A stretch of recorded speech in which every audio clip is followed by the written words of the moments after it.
Alrighty.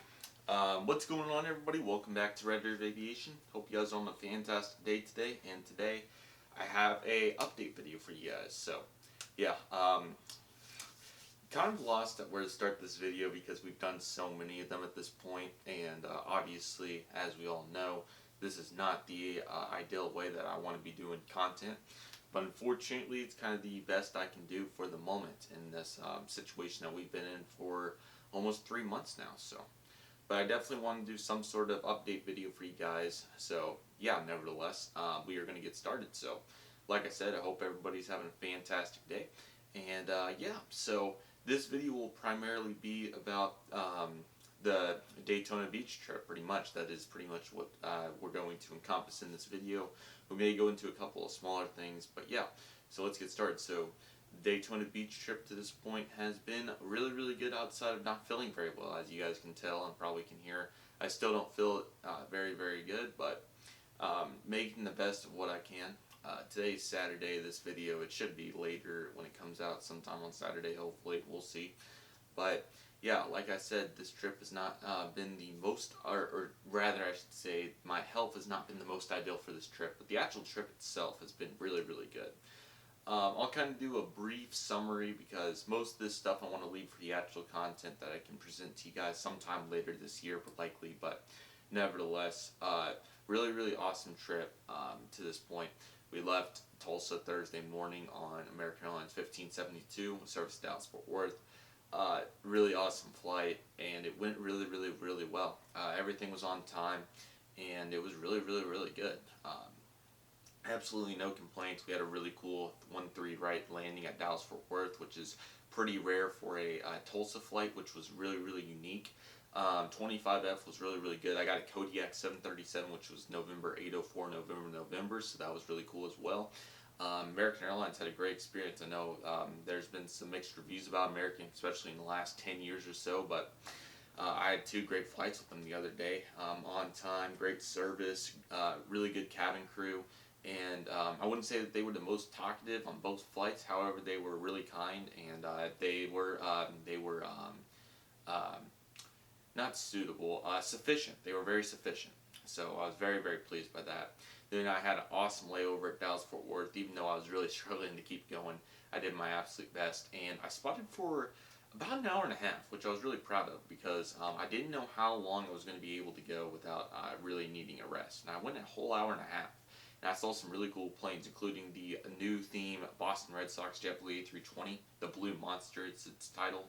So that was awesome. I also got to see numerous American heavies, 2 777-300s, taxi by numerous 787s.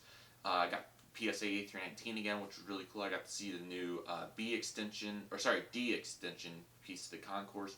And I also got to see they're working on C now, which is really cool. The latter part, I think it's like gates 33 through 39, whatever configuration it is. So that was awesome. Also got to see November 858 Alpha Echo, which is one of the last 2 remaining American Eagle Embraer ERJ 140s, which was very, very cool. And I'm still shocked I haven't been retired to this point, but maybe on the way back we'll get to see 857 and kind of complete that duo. Even though I have seen both of them in the past, doesn't mean that I would not like to see them in this atmosphere. So Dallas layover went really well. Ended up eating some lunch with my family there. Something that I typically would not do, but due to needing some rest, and I wouldn't say there was anything too absolutely monumental. Everything was really cool. Don't get me wrong. I would have loved to sit up at the B entrance Skylink for another hour, but I just didn't want to overdo it. So I ended up eating some lunch, getting some rest, and then we went on to the American Eagle Bombardier CRJ-900 operated on behalf of PSA Airlines. Very unique flight to Daytona Beach. Probably the best regional jet flight I've ever had. I really forgot how great the PSA Next Gen CRJ-900s are for PSA, of course. The legroom was very, very good. Awesome big windows, even though it was misaligned, nevertheless, still really, really good. Sorry. Power outlets with USBs, which was really, really cool. And then, like I said, sufficient flight attendants. And it was an awesome flight. We taxied over to 17 right for takeoff, had a great view, passed through some intervals on our way up to whatever we cruised at. I still need to check, but that was a bunch of fun, and I got to see two really cool thunderstorm cells out my window of 19D, which was, or F I should say, sorry, which was absolutely awesome, and it was really really cool. With the 12 Pro Max, I was able to get some really cool footage of that. And then we beat a thunderstorm into Daytona Beach. I have an absolutely insane landing video, probably one of my top 5 favorites. I've had some great landings, takeoffs, but that was one that I was very, very, very, very, very delighted. We came in for an approach on 1-0 into Daytona Beach, and typically the Dallas flight does this little zigzag to where it comes in over Gainesville pretty much, and then it goes down towards the south like you were going to West Palm Beach or something, then curves back in. Our flight did exactly that, and I'm so glad that I was on the right side because I got to see some really cool lightning and thunderstorm clouds as we approached, and the sun was out 5 minutes later. Got to Daytona Beach. That airport is so nice. We'll have to encompass all that in the outro vlog and the check-in vlogs for Daytona Beach sometime later on down the line. But that airport is one of the nicest Six Gates airports I've seen. I don't know if they remodeled it. I don't know what they did, but that airport is super, super nice. It was absolutely awesome. So modern, plenty of space. Got to see the Daytona NASCAR track, which was really cool. Even though I didn't get the best view of it on the way out because it started pouring once we landed. Luckily, they were able to get the rental car, make it over here to the condo that I'll show you guys a little glimpse of. And yeah, been really, really good. Even though I told Mom, I was like, this is a winter destination. It's going to rain every day, which it has, as expected.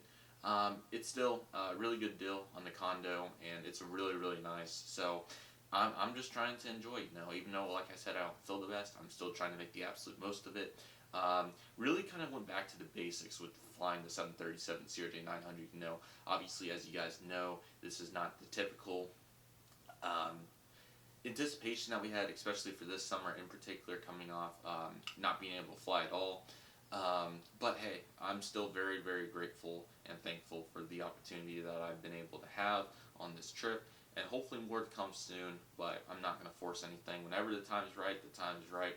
I'm going to continue to believe, and one day my day will come, and I'm very, very excited for that. So yeah, trip's been going very, very well. There were some cons though. The 5 a.m. wake up, which normally is not a huge deal. It was very, very difficult, but made it work, made it happen.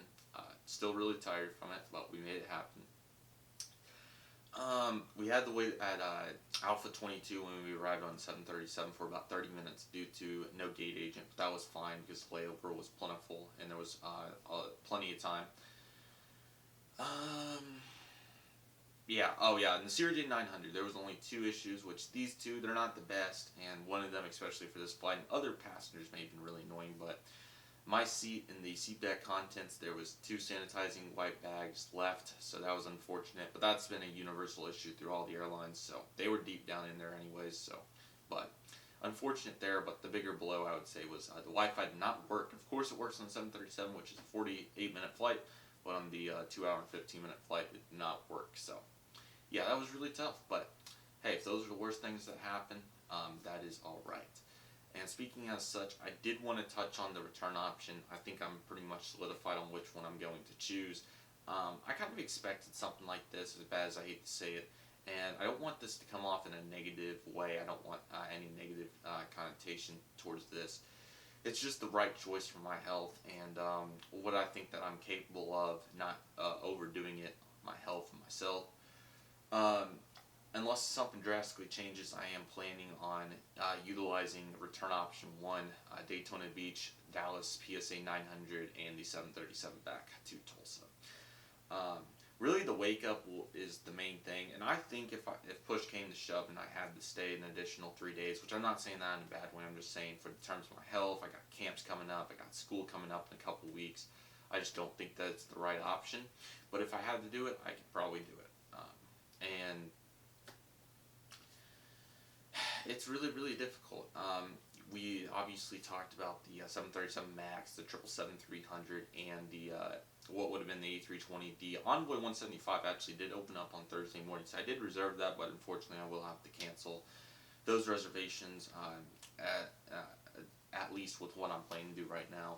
And like I said, I don't want to do this. This is not the ideal situation, but I feel like it's the right decision, and And the one thing that I keep looking at is it's not like American Airlines Flight 267, which, if you don't know, that was the last revenue MD-80 flight into Tulsa that I was able to be a part of almost 2 years ago now.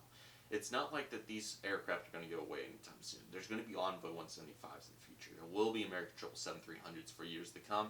There will also be American Airlines 737 Maxes for even more years to come than that, and hopefully in a safer environment than what they are right now. But like I said, this isn't the ideal situation. I really wished I would have been able to utilize that really cool option, but I'm still very fortunate that I've been able to fly with this mono illness and all that sort of deal.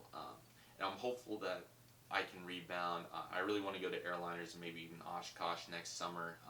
Those are two things that I'm really looking at and potentially will be able to do. And we'll talk about those when those times come closer and I have a better idea. My primary goal right now is to finish this trip strong, make it back home, and hopefully rebound within the next few weeks to be able to get school back on the full-on grind. And I also really want to get back on the content. But all these things, it's just time. I just have to keep being patient, keep doing the best things to hopefully improve my health, and maybe, just maybe, the time will come sooner than later. But yeah, I know I'm heartbroken inside. I understand. I'm sorry that this content will not be able to come, at least for this trip. But like I said, I'm very, very hopeful that as soon as maybe this fall and winter, that we'll be able to turn it up and have an awesome, awesome senior year of high school into next summer. And hopefully everything will put itself in the line. Definitely a little anxious about the future in terms of college and what the next step for this channel will be and how much I'll be able to upload and how, models especially. But all that stuff will fall into place. I just need a more clear vision. And one thing that I will promise with you guys is I will be transparent about it. I've been transparent about this whole process and the whole channel in general.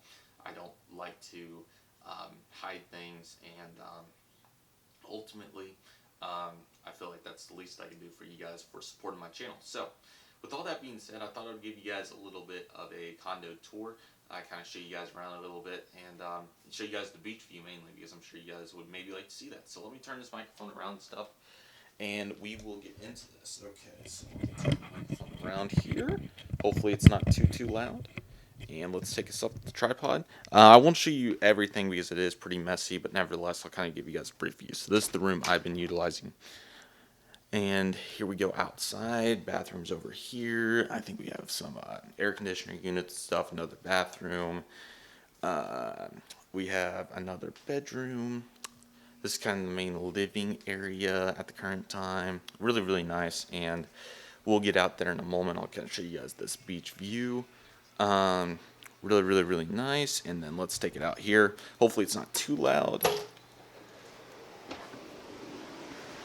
I'll work on that ISO. All right. There we go.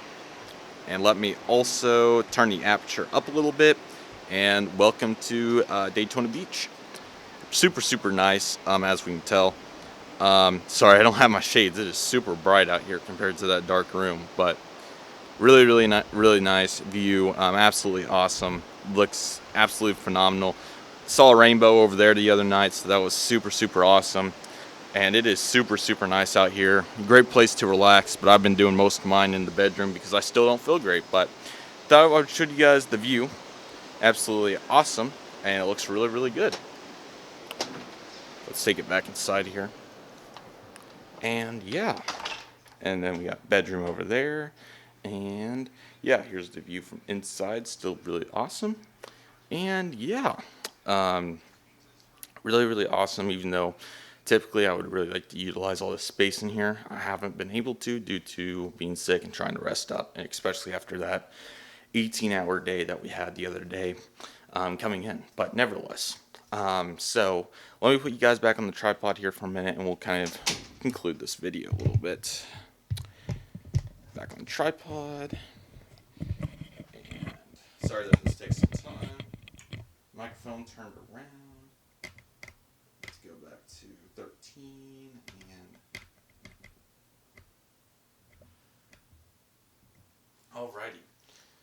So I hope you guys enjoyed this little update video. Let me turn around the frame so I can get all the way in here. There we go. I hope you guys enjoyed. I truly apologize for not being able to do some more normal content. Originally the plan was to have a lot more content for this trip, actual content scheduled and ready to go, but unfortunately that hasn't been the case. So yeah, hope you guys enjoyed. Thank you guys for watching. Family invades, so I better go. See you guys soon.